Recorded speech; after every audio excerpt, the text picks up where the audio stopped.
Bismillahi, Masya Allah. Sampai sudah kita dalam slot Musalla Ar-Raudah. Ayah, ku kirimkan doa. Pagi ini satu topik yang begitu dekat dengan hati kita, yang mampu membuatkan kita menitiskan air mata. Saya pun pagi tadi dengan hujan yang begitu lebat sekali nak datang ke sini dari Putrajaya. Masya Allah.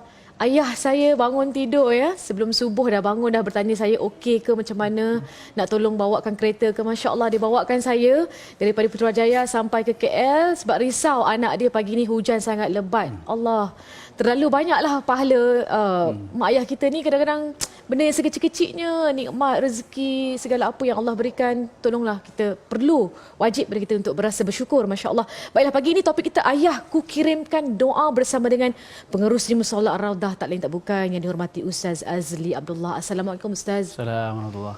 Masya Allah, begitu dekat sekali pengorbanan, jasa baik mak ayah kita dengan hati kita. Selagi ada ni, bak kata Ustaz YY ni, selagi ada ni, tolonglah berbakti, taburkan segala jasa, apa sajalah yang ada kepada mak ayah kita. Sebab kebanyakan Ustaz yang mungkin dulu tak berkemampuan, sekarang ni hidupnya senang, tapi mak ayah tak ada. Mereka rasa ralat dan rasa tak puas nak menabur jasa dan bakti Terasa kepada ibu dan ayah. Tak cukup kan sebenarnya. Patutkah kita Ustaz mengingati seseorang insan yang bergelar bapa ayah ini Ustaz? Bismillahirrahmanirrahim. Assalamualaikum warahmatullahi wabarakatuh. Terima kasih Farah. Sama-sama Ustaz. Tuan-tuan, puan-puan, penonton di rumah. Alhamdulillah, syukur pada Allah Subhanahu wa taala. Amin. Pada pagi ini Allah kembalikan semula roh kita ke jasad kita. Allah memberi afiat pada tubuh badan kita dan Allah izinkan kita berhimpun dan dapat kita menyebut nama Allah banyak-banyak. Alhamdulillah. Perbincangan kita pada pagi ini agak syahdu juga ni. Tadi pun tengok Farah pun dah menangis lah. Ustaz Yusra tadi. Jadi saya cuba mengimbangi perbincangan pada pagi ini supaya tidak ada lagi yang menangis. Semalam saya on the way daripada Kuantan ke Kuala Lumpur. Isteri saya share satu video di IG Norman Hakim yang dia ziarah ayah dia di Kuantan. Agak terharu jugalah saya tengok video tu. Ayahnya terlantar, kemudian dia cium, dia usap kepala ayah dia. Dan dalam statusnya di IG tu dia tulis dia terharu sangat bila ayah dia sebut sesuatu, seolah-olah dia terasa kekurangan dalam memberikan kasih sayang pada ayah dan kurang lawat ayah. Jadi semua kita melalui situasi yang samalah.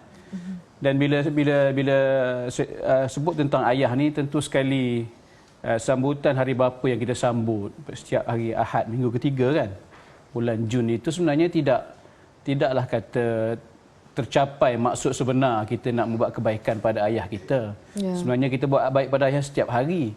Cuma hari bapa ni sebagai kemuncak kepada sejauh mana pengorbanan dan kasih sayang kita curahkan pada seorang bernama ayah.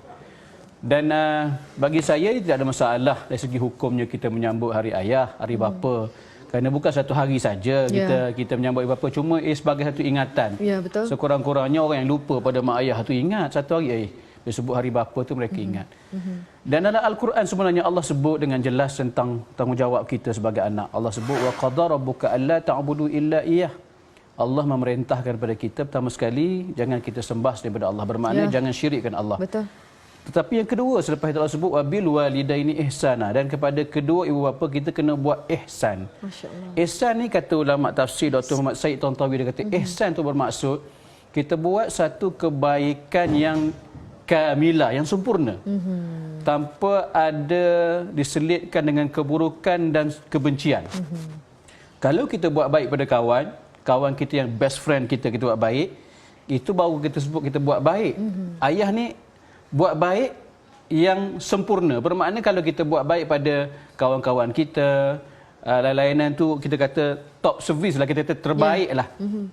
Bermakna ayah kita lebih lagi, mak kita lebih lagi. Masya Allah. Dan ialah ayah ni orang pertama lah yang kita kata mengajarkan, menitipkan kepada kita sesuatu yang indah. Allahu Akbar di telinga kanan dan telinga kiri kita. Orang yang mengajar kita erti bertuhan.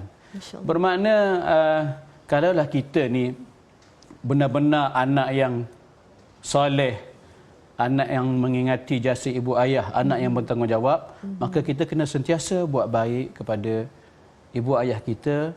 Dan jangan lupalah, selalunya kadang-kadang ni ayah ni ramai yang lupa. Maklumlah ayah ni sifatnya begitu. Kadang-kadang dia tak kisah pun anak-anak ni tak tanya khabar dia. Tetapi dalam masa yang sama jangan kita lupa ayah ada perasaan, dalam ketegasan dia, ada kelembutan dalam hati dia yang kita tak tahu. Kadang-kadang dia merintih tu hanya pada Allah Subhanahu Wa Taala saja. Masya-Allah, betul. Dia dengan Allah saja dia menyebut itu, tidak pada isteri dan juga anak-anak. Ya. Itu dia, kadang-kadang selalu kita nampak ni jasa mak sebenarnya, tapi ayah ni pun pengorbanannya dari hatinya, kasih ayah itu sentiasa berpanjangan. Masya Allah. Baiklah Ustaz, kalau kita bercakap tentang ayah ni, teringat kita tentang istilah orang putih daddy's girl ataupun cinta hati pertama buat anak-anak, terutama yang anak perempuan anak perempuan tu first boyfriend dia adalah ayah dia. Apa orang kata, kawan lelaki lah yang kira macam kita cinta, kita sayang, memang tak berbelah bagilah, masya-Allah. Baiklah, peranan seorang bapa itu dalam Islam bagaimana Ustaz, supaya insya-Allah pagi ni yang dengar-dengar tu dapatlah mungkin tersentak hatinya, mindanya, masya-Allah. Mungkin yang dah lama tak call mak ayah ni, peranan seorang bapa itu Ustaz dalam Islam, silakan. Bismillahirrahmanirrahim. Besar peranan bapa ni.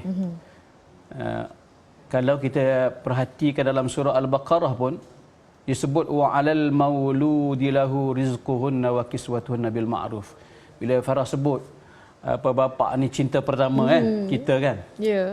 Anak-anak melintas jalan, terutama anak perempuan, ayahlah yang pegang kan. Betul. Jadi sebenarnya kita diajar sejak awal, maknanya ayah pegang tangan kita. Kalau anak perempuan tu ayah ajar pada kita, jangan izinkan orang lain pegang tangan kamu kecuali ayah dan insan yang ayah izinkan untuk pegang, maknanya suami. Betul sangat Ustaz.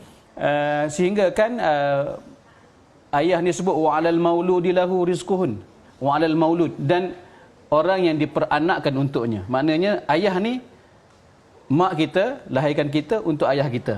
Sebab ayah tak boleh beranak. Dan kita pun nama kita bin. Saya Muhammad Azli bin Abdullah, Farah binti Anwar. Jadi dibinkan kepada ayah kita. Nak tunjukkan apa kedudukan ayah tu begitu. Seseorang yang anak itu dilahirkan untuk dia. Dan bukan sekadar itu, Allah sebut walal mauludi lahu rizquhun. Itu yang besar sebenarnya tanggungjawab ayah. Dan kepada yang diperanakkan tu untuknya, dia kena beri rezeki, kena beri belanja, wakiswah, dan juga memberi pakaian. Maknanya ayah kita ni tanggungjawab dia sangat besar. Kita sedar atau tidak, pakaian yang kita pakai dulunya itu disediakan oleh ayah kita. Makanan yang disuapkan ke mulut kita itu disediakan, dipastikan oleh ayah kita itu halal. Sebab itulah bukan sekadar ayah kita ni cinta pertama kita, tapi ayah adalah orang pertama yang tadi mengenalkan kita kepada Tuhan, satu. Betul. Kemudian ayahlah orang pertama yang memperkenalkan kita kepada tanggungjawab mencari yang halal. Ayah jugalah orang pertama yang mengajar kita erti tanggungjawab. Mana dia mencari rezeki untuk kita, memberi makan untuk kita, jaga mak kita. Mana mengajar kita daripada awal, sejak kita buka mata kita kenal ayah kita mengajar kita begitu. Maknanya terlalu besar cinta pertama kita ayah kita ni, yang seorang yang mulutnya kurang bercakap tapi banyak bertindak. Yang mulutnya banyak mulutnya kita kata mulutnya di hati, bukan hatinya di mulut. Dalam hatinya ada taman. Kadang-kadang, yelah, seorang bapa ni dia tahu macam mana nak menzahirkan. Bukan kata bapa, suami kita pun kadang-kadang tak romantik, tak menzahirkannya, tetapi dalam hatinya lah bunga berkepuk-kepuk, banyak bunga ni dalam hati ni, masya-Allah. Baiklah, itulah dia namanya ayah ataupun figura seorang lelaki yang kadang-kadang kita tak mengenali. Kita nampak dari segi zahirnya nampak garang, dari segi kata-katanya kita nampak dia begitu tegas sekali, tapi dalam hatinya masya-Allah. Rasa tak Farah, kadang-kadang kan ayah kita ni kan, dia nak tanya khabar kita melalui mak kita. Tanyakan sikit, duit ada tak, sihat ke tak. Maknanya insan yang saya begitu, yang tulang belakang. Betul tu. Macam tu, kalau mak tanya terus, kalau ayahnya tanyalah, kalau anak nak bercakap pun tak, Cukuplah, tak Betul, apalah, tak Ustaz. apalah. Macam Dari tu. segala segi lah tulang Macam belakang tu. kan. Dari segala segi yang mencari rezeki dan sebagainya. Masya Allah. Baiklah. Ustaz, sesudah ayah kita pergi meninggalkan dunia ini, Ustaz, apa agaknya yang boleh kita buat untuk menyambung legasi perjuangannya? Allahu Akbar. Sebab yang dia meninggalkan anak-anak yang soleh, anak-anak yang solehah ini. Jadi bagaimana peranan anak itu pula untuk meneruskan legasi ayahnya? Masya Allah, nak sambung kerja ayah susah. Sebab tu kita kena banyak doa supaya kita ni dapat menyambung kerja-kerja kebaikan yang dibuat oleh ibu ayah kita. Nak buat kerja ayahnya, walaupun saya ni pun jadi ayah, kebanyakan orang lelaki dah jadi ayah yang dalam rumah tangga kan. Nak sambung kerja ayah tu sebenarnya satu kerja yang agak berat. Tetapi ialah pastinya kita kena ambil pengajaran daripada apa yang telah ayah kita lakukan kepada kita. Satunya bila ayah kita sudah pergi, contoh saya mak dah tak ada, ayah pun dah tak ada. Jadi bila ayah dah tak ada ni, satu perkara yang tak boleh tidak bagi saya wajib ialah kita kena kirim doa. Itu pertama sekali, mesti kirim doa. Dan Allah pun sebut dalam surah Isra yang saya sebut tadi, selepas pada Allah sebut doa, wa qur rabbirhamhuma kama rabbayani saghira. Doalah pada Allah, ya Allah, rahmatilah ibu ayah kami dan kasihlah mereka sebagaimana mereka mengasihani kami waktu kami kecil. Jadi perkara pertama sekali yang perlu kita buat ialah mesti, ataupun saya kata wajiblah, wajib kita doakan ibu ayah kita ataupun ayah kita ni saban hari. Kerana apa? Dulunya kalau kita ingat masa ayah kita hidup, ayah, mak tak pernah lekang daripada mulut dia doakan kita. Walaupun kita tak nampak. Ayah, mak pastinya akan mendoakan kita setiap masa. Dalil dia, bukti dia, ketika kita jadi mak, ketika kita jadi ayah, sentiasa kita doakan kita punya anak-anak kita.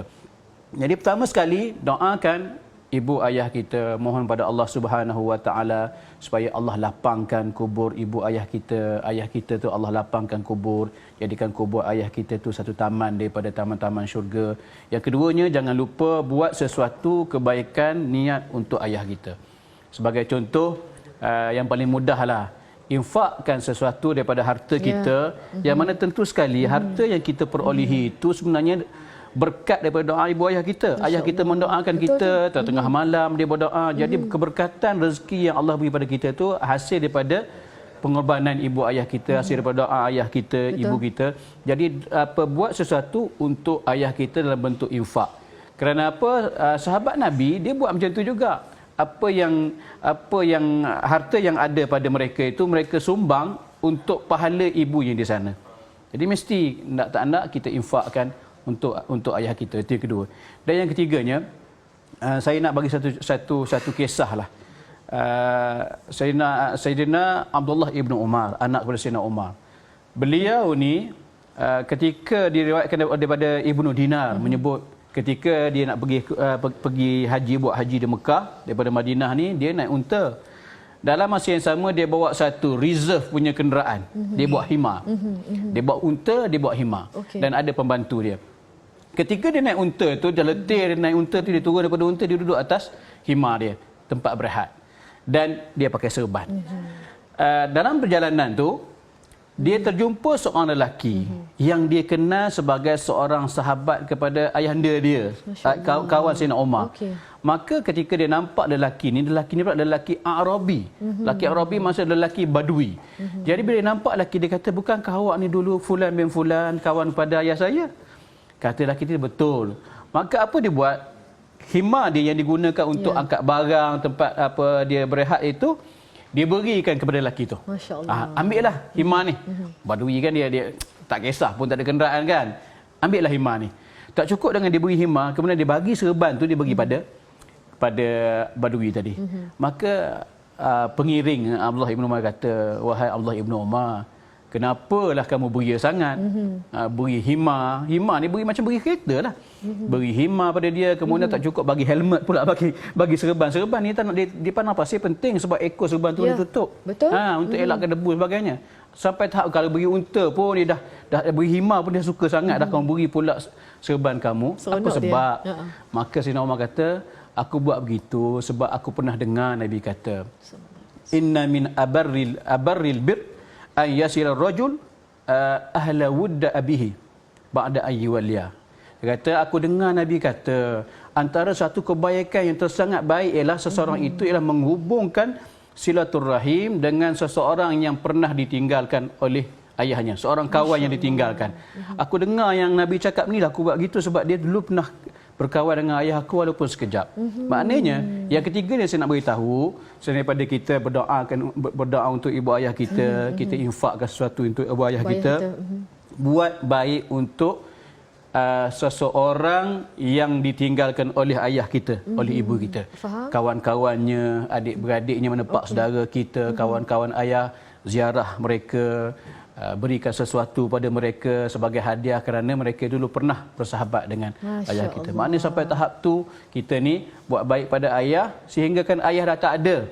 Kebaikan pada ayah itu masih boleh kita buat dengan cara kita buat baik pada kawan-kawan ayah kita. Masya Allah, itu dah betapa pentingnya kasih sayang kita terhadap ayah kita sehingga kita perlu untuk kita meneruskan legasi perjuangannya, kasih sayangnya, cintanya kepada mungkin ialah mak kita yang ditinggalkan, mak kita, isteri dia kan, dan juga pak su kita, pak ngah kita semua. InsyaAllah mudah-mudahan kita meneruskan legasi dan mengeratkan lagi silaturahim. InsyaAllah mudah-mudahan. Baiklah, Ustaz, saya nak bertanya juga berkenaan dengan perkembangan terkini. Perkembangan terkini Musalla Ar-Raudah. Ustaz all the way from Kuantan ni nak tanya juga apa lagi yang dah siap, berapa lagi dana yang diperlukan, bagaimana kami ingin terus membantu Musalla Ar-Raudah. Ustaz, silakan. Baik, Musalla Ar-Raudah ni dah sampai 52% dah siap. Alhamdulillah. Jadi projek ni agak besar jugalah dia punya peruntukan kewangan yang kami perlu dapat. Kira-kira 5.5 juta dan kemungkinan akan meningkat kerana kos besi barang-barang makin meningkat. Jadi oleh kerana kos ini besar dan kami tidak dapat bantuan daripada lain melainkan daripada ada sedikit daripada kerajaan tapi tidak banyak, melainkan sumbangan daripada tuan-tuan, perempuan semua. Jadi bagi tuan-tuan perempuan semua nak menyumbang, nak ada saham dalam pembinaan masjid, yang mana saham ini berkekalan hingga ke akhirat, dan Allah janjikan, Nabi janjikan mereka yang membina rumah Allah ini akan Allah gantikan dengan mahligai dalam syurga. Jadi kami ajak semualah mari bersama-sama kami dengan menyumbangkan sedikit wang yang Allah beri, harta yang Allah kurniakan kepada tuan-tuan untuk sedikit menyumbang ke projek pembangunan Musalla Ar-Raudah ini. Dan sebagaimana tadilah, kalau kita ada sesuatu hajat untuk ibu ayah kita, moga Allah pahala tu mengalir untuk ayah kita di sana. Buatlah infak, niatkan untuk mereka. Mudah-mudahan nanti bukan sekadar kita saja duduk dalam mahligai di syurga tu, kita duduk bersama ibu kita, bersama ayah kita yang kita cintai itu di sana, insya-Allah. Amin, amin, insya-Allah. Segala maklumat tertera di kaca TV anda sekarang ini dah 52% Ustaz. 52 dah. Alhamdulillah. Masya-Allah. Baki Ustaz, baki yang diperlukan sekarang ini? Kita kira-kira lebih kurang dalam 3 juta, lebih kurang 3 juta lagi perlu. Kita doakan mudah-mudahan. Baiklah, kita nak berbalik pada topik kita tadi sebagai penutup. Mungkin Ustaz boleh share dengan kita, kongsikan dengan kita tentang satu kisah yang menyayat hati. Masya-Allah. Kalau kita ikutkan, sepatutnya kita ni perlu, wajib untuk rasa bersyukur kerana tidak diduga seperti mana Nabi Ibrahim AS yang diduga oleh seorang ayah yang tidak mahu sujud, ingkar, masih lagi nak sembah berhala dan sebagainya, sehingga Nabi Ibrahim sendiri pun putus harapan meninggalkan kaumnya. Masya-Allah. Baiklah, kita ni sendiri dalam hidup dalam keadaan begini aman damai, sepatutnya rasa bersyukur Ustaz. Bagaimana Ustaz kita nak terus menerapkan diri kita untuk terus rasa bersyukur, memperoleh ayah yang baik, yang soleh, dan terus mendoakan ayahanda kita Ustaz? Alhamdulillah, kita semua ada ayah, kita semua ada ibu. Tetapi tak semua orang boleh buat baik pada ayah ibu. Kadang-kadang tu ada anak-anak yang mak dia okey, dia boleh buat baik, dia boleh tunjukkan kasih sayang, tapi dengan ayah. Mungkin tak tahulah, mungkin ayah ni mungkin dulunya tegas. Kita kena ingat ayah kita tegas bukan kerana dia tegas tu nak benci pada kita, tegas tu sayang. Kadang-kadang kita salah faham pada kasih sayang seorang ayah ni. Kerana ayah ni dia punya disiplin berbeza dengan ibu. Jadi didik kita tu berbeza. Sebab itulah kita ni ada ibu, ada ayah. Ibu menunjukkan kasih sayang tempat kita bermanja, tempat kita nak peluk-peluk ibu tu, kita kata selalu. Tapi ayah ni ialah tempat kita berlindung. Ayah tempat kita berlindung daripada panas, daripada susah.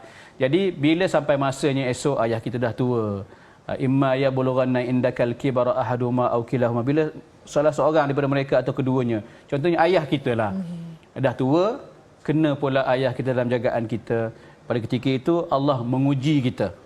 Menguji itu dalam maksud Allah nak beri pahala pada kita banyak. Jadi pada kita ambil peluang untuk berbakti pada ayah sebaik mungkin. Dan jangan berhenti sehingga ayah kita meninggal, kita berhenti buat kebaikan. Teruskan buat kebaikan kepada ayah kita. Sebagai contoh, bila ayah kita tak ada dah, kita buat baik pula kepada orang-orang yang ditinggalkan oleh ayah kita. Mak kita, ayah kita tinggalkan. Adik-beradiknya ayah kita tinggalkan, kawan-kawannya ayah kita tinggalkan, maka buat baik kepada mereka sebagai ganti balik atas kebaikan yang tak pernah berhenti diberikan oleh ayah kita. Masya Allah, jutaan terima kasih kepada pengerusi Musalla Ar-Raudah yang sering kali bersama dengan kita. Alhamdulillah, yang dihormati Ustaz Azli Abdullah. Ayah, ku kirimkan doa. Apa pun yang paling penting adalah segala maklumat tertera di kaca TV anda sekarang ini, boleh ambil gambar, simpan dalam galeri, insya-Allah. Murah rezeki kita, gaji masuk ataupun nak auto debit, terus senang ke akaun sumbangan tersebut di Maybank. Dan insya-Allah mudah-mudahan boleh call saja, mungkin nak menyumbang dengan lebih banyak, mungkin ada benda-benda lain yang anda ingin anda sumbang ke, anda boleh terus call direct dengan yang dihormati Ustaz. Insya-Allah mudah-mudahan panjang umur, murah rezeki, kita bersua lagi. Ustaz, selamat pulang ke Kuantan. Sampaikan salam buat warga Kuantan, insya-Allah. Terima kasih Farah. Semoga dipermudahkan segala urusan. Insya-Allah kita jumpa lagi, dan jangan lupa selepas ini banyak lagi yang bermanfaat dalam Assalamualaikum. Jumpa lagi.